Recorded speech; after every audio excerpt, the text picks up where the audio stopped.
Aujourd'hui, nous allons traverser ensemble plus d'un siècle de vie à Marseille.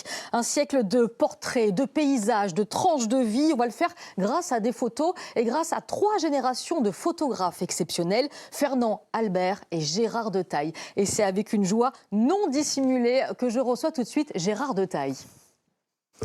Bonjour Valérie. Bonjour. Alors Gérard, aujourd'hui je vous reçois avec du Goldman, c'est pas pour rien. Je sais que vous êtes fan, mais aussi parce que les chansons de Gérard Goldman, de Jean-Jacques Goldman, tout comme vos photos, me font replonger dans mes souvenirs joyeux. 3 générations de Taille. Des photos qui sont au musée d'histoire de Marseille. L'exposition est gratuite. Il y a eu plus de 5000 visiteurs en une semaine. C'est un record. Est-ce que vous vous attendiez à ce succès? On l'espérait. On l'espérait tant parce que... Quand vous dites « on », c'est Hélène et vous, votre femme. Hélène et moi, exactement. On est dans une... Et même mes enfants, ma famille, on est dans une démarche de transmission. Il y a 50 ans que j'ai essayé de convaincre mon père que je devais faire une photothèque, il ne comprenait pas très bien ce que je voulais faire. C'est normal, mais je lui ai dit, tu sais, c'est un peu rangé ce que tu n'as pas rangé. Le pauvre, il a eu l'incendie des Nouvelles Galeries, il a eu les bombardements, et il fallait mettre de l'ordre. Et surtout pour moi, très important, ayant perdu mon grand-père, Fernand, donc, à l'âge de 5 ans, il était important que je connaisse à travers les plaques de verre que je suis allé soulever en ouvrant les boîtes une à une, comprendre ce qu'il avait vécu, comprendre ce qu'il me transmettait aussi à une génération d'écart, et donc de faire ce projet de photothèque pour qu'elle touche le plus grand public. C'est le cas pour cette exposition. Oui, parce que c'est intergénérationnel. Hein. Ah, mais complètement. Mais comme Jean-Jacques Goldman. Exactement. C'est une voix et c'est en même temps la transmission d'un grand musicien. Donc voilà. Bon, nous, on écrit, on fait de la musique de la lumière, hein, de père en fils et petit-fils. Et c'est vrai que cette fille, on l'a tellement aimée, et moi je l'aime toujours autant. Quoi qu'on dise, quoi qu'il en soit, je l'aimerai jusqu'à mon dernier souffle parce que je pars du principe que cette ville, si on l'aime vraiment, elle vous le rend très bien. Ça a dû être terrible pour vous de faire un choix pour cette exposition, de choisir parmi toutes les photos. Alors ça n'a pas été terrible parce qu'on a une équipe formidable au musée d'histoire. Il y a Fabrice Denise qui en est le directeur, il y a Emmanuel Laugier qui en est le commissaire, moi je suis l'aide du commissaire, Hélène aussi, et Richard Mélodie aussi qui est photographe et qui a beaucoup aidé aussi dans la sélection des photos. Alors ce qu'on a voulu au départ, c'est pas être prégnant. On les a laissés faire parce qu'ils ont un sens des publics, ils savent quels sont les publics. Et nous, on a des fois un peu d'affect sur les photos. Et il y a des photos que je préfère à d'autres, bien entendu, c'est normal. Et puis il y a des choses qui m'évoquent beaucoup de souvenirs. Bon, c'était pas ça le sujet. Le sujet, c'est d'offrir aux Marseillais, puisqu'on avait décidé de faire cette transmission des collections, il a fallu quand même 20 camions pour aller des ateliers de la rue Marius-Geoffroy jusqu'à la conservation des musées. Et donc, les commissaires et les conservateurs ont eu beaucoup de mérite, parce qu'il a fallu effectivement faire un choix. Mais c'est surtout une première mise en bouche.